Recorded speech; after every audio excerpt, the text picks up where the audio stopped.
सोचिए, रात का घुप अंधेरा हो और अचानक कोई आकर पूछे, क्या तुम हिंदू हो? अगर नहीं तो कलमा पढ़ो। सुनने में ही रोंगटे खड़े हो जाते हैं ना। मुंबई के मीरा रोड इलाके में एक आम सी रात इसी एक खौफनाक मांग के साथ एक हिंसक त्रासदी में बदल गई।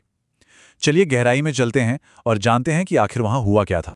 आज हम पूरी तटस्थता के साथ इसी मीरा रोड अटैक की असलियत को डिकोड करेंगे। हम समझेंगे कि ये पूरा मामला क्या है, कैसे शुरू हुआ और इस हमले के पीछे की असली वजह क्या थी। इस पूरे विश्लेषण को हम सिलसिलेवार तरीके से बिल्कुल फैक्ट्स के आधार पर समझेंगे। तो चलिए शुरू से शुरू करते हैं। तारीख थी 26 और 27 अप्रैल की दरमियानी रात। जगह थी मुंबई के नया नगर में वॉकहार्ट अस्पताल के ठीक पीछे का एक अंडर कंस्ट्रक्शन इलाका। रात 3 बजे पहली बार कुछ हलचल होती है। सुबह 4:30 बजे एक जानलेवा हमला होता है। और कमाल की बात देखिए, सुबह 6 बजे तक यानी महज 90 मिनट के अंदर हमलावर पुलिस की गिरफ्त में होता है। लेकिन उस रात वहां उन दोनों के बीच आखिर क्या बातचीत हुई, आइए इस कहानी को जरा डिटेल में समझते हैं। तो सीन कुछ ऐसा है। रात के 3 बज रहे हैं, हर तरफ बिल्कुल सन्नाटा है। तभी वहां एक 30 साल का शख्स Zeb Zubair Ansari under construction building के गार्ड्स के पास आता है। उसका पहला ही सवाल बड़ा अजीब था, क्या आगे कोई मस्जिद है? गार्ड्स को कुछ अजीब तो नहीं लगा। उन्होंने बड़ी सहजता से बता दिया कि हाँ, आगे दाहिनी तरफ एक मस्जिद है। लेकिन बात यहीं खत्म नहीं हुई। मस्जिद का रास्ता पूछने के बाद ज़ैब अचानक गार्ड से पूछता है, क्या तुम हिंदू हो? गार्ड ने भी बिना कुछ ज्यादा सोचे सीधा जवाब दिया, हाँ। ये सुनकर ज़ैब वहां से बिना कुछ कहे चला गया। उस वक्त किसी को अंदाजा भी नहीं था कि यह महज एक सवाल नहीं बल्कि एक खौफनाक हमले की शुरुआत थी। अब देखिए कैसे स्थिति अचानक पलट जाती है। करीब 1.5 घंटे बाद सुबह के 4:30 बजे ज़ैब वहां वापस लौटता है। इस बार वो सीधा दूसरे गार्ड राजकुमार मिश्रा के पास जाता है, उनका हाथ बहुत जोर से पकड़ता है और वही खौफनाक सवाल दोहराता है, क्या तुम हिंदू हो? अगर नहीं हो तो कलमा पढ़ो। जरा सोचिए उस वक्त वहां कितनी दहशत होगी। गार्ड राजकुमार मिश्रा जब कलमा नहीं पढ़ पाए तो ज़ैब ने उन पर अचानक चाकू निकालकर जानलेवा हमला कर दिया। उनकी पीठ, पेट और सीने पर एक के बाद एक कई वार किए गए। वहां मौजूद दोनों गार्ड्स राजकुमार मिश्रा और सुब्रतो सेन इस हिंसक हमले में बुरी तरह घायल हो गए और अपनी जान बचाने के लिए भागकर एक कैबिन में छुप गए।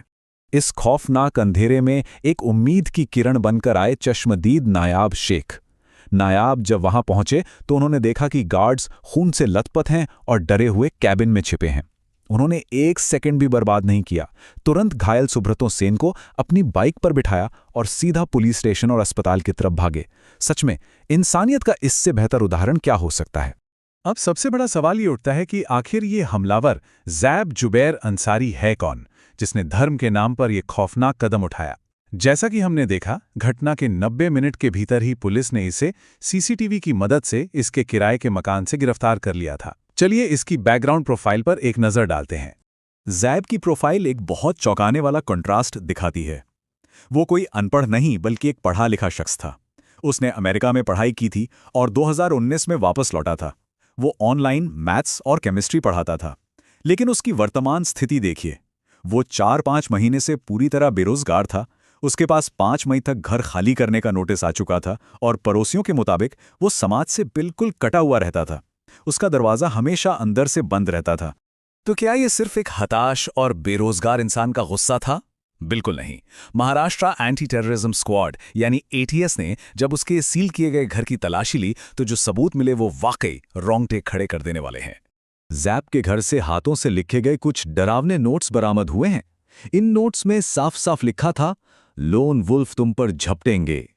ये लाइन दिखाती है कि उसके दिमाग में लोन वुल्फ अटैक यानी अकेले ही किसी भीड़ या व्यक्ति पर आतंकी हमला करने की पूरी योजना चल रही थी। उसके नोट्स को आगे पढ़ने पर उसकी मानसिकता पूरी तरह से बेनकाब हो जाती है। आगे लिखा था, अब से तुम विलायत हिंद में असली जिहाद दिखोगे। इसके अलावा इन नोट्स में गाजा का भी जिक्र था और परिवार वालों के उसे छोड़ने जैसी बातें भी लिखी थीं। ये सारी बातें स्पष्ट रूप से एक गहरी कट्टरपंथी सोच की तरफ इशारा करती हैं। अब दिमाग में सवाल आता है कि ये सब उसके दिमाग में भरा किसने? महाराष्ट्र के मुख्यमंत्री देवेंद्र फडणवीस जी के बयान के अनुसार ज़ैब इंटरनेट के जरिए खुद को कट्टरपंथी यानी सेल्फ रेडिकलाइज्ड बना चुका था। वो लगातार आईसिस से जुड़े वीडियो और प्रो टेरर साहित्य ऑनलाइन पढ़ता था। डिजिटल दुनिया की ये एक बहुत ही भयानक हकीकत है जो आज हमारे सामने है। अब इस विश्लेषण के सबसे महत्वपूर्ण हिस्से की ओर बढ़ते हैं।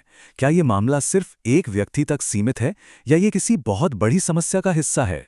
विशेषज्ञ पैनल और मीडिया रिपोर्ट्स इसे एक व्यापक संदर्भ में देख रहे हैं। आइए उस कॉन्टेक्स्ट को समझते हैं। अगर हम पिछले कुछ मामलों पर नजर डालें तो मीरा रोड की ये घटना बिल्कुल अलग थलग नहीं लगती। विश्लेषक कई पुराने मामलों का उदाहरण देते हैं, चाहे वो 2022 में उदयपुर का कन्हैयालाल मामला हो, नासिक का टीसीएस ग्रूमिंग केस हो या अमरावती और नागपुर के मामले हों। सूत्रों के मुताबिक ये घटनाएं समाज में बार बार सामने आ रही हैं, जो एक खतरनाक हिंसक पैटर्न की ओर इशारा करती हैं। इसी संदर्भ में एक बहुत बड़ी बहस छिड़ गई है, जिसे रैडिकल इकोसिस्टम का नाम दिया जा रहा है। ये एक ऐसा नेटवर्क या माहौल है जो कट्टरपंथियों को एक वैचारिक ढाल, फंडिंग या सामान्यकरण प्रदान करता है।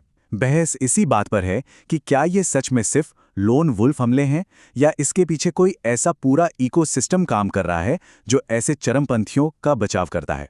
ऐसे संवेदनशील मामलों में समाज की प्रतिक्रिया सबसे अहम होती है।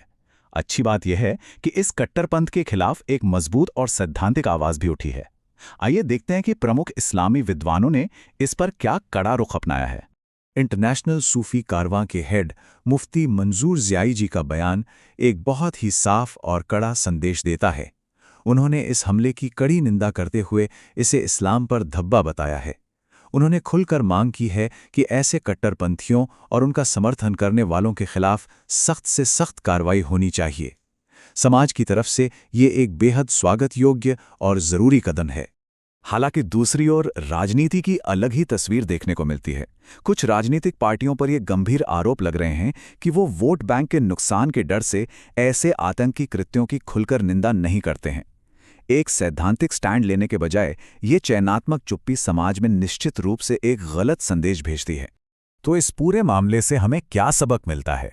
चलिए बिल्कुल स्पष्ट रूप से समझते हैं कि गलत क्या है और सही क्या है। गलत है इंटरनेट पर छुपकर रेडिकलाइज होना, धर्म के नाम पर निर्दोषों की जान लेना और वोट बैंक की खातिर कट्टरपंथियों का बचाव करना। वहीं सही क्या है? सही है एटीएस और पुलिस की वो त्वरित कार्रवाई जिसने 90 मिनट में आरोपी को पकड़ लिया। सही है नायाब शेख जैसे लोगों द्वारा दिखाई गई इंसानियत। और सही है पूरे समाज का एकजुट होकर आतंक की निंदा करना। अंत में ये पूरा घटनाक्रम हमारे सामने एक बहुत ही गंभीर सवाल छोड़ जाता है। इंटरनेट के इस युग में पनप रहे डिजिटल कट्टरपंथ को वास्तविक दुनिया में हिंसक होने से पहले हम कैसे पहचान सकते हैं और कैसे रोक सकते हैं? इससे पहले कि कोई और ज़ैब ज़ुबैर अंसारी किसी निर्दोष पर चाकू उठा ले, इस अहम सवाल पर विचार करना बेहद ज़रूरी है। आज के इस विश्लेषण में बस इतना ही।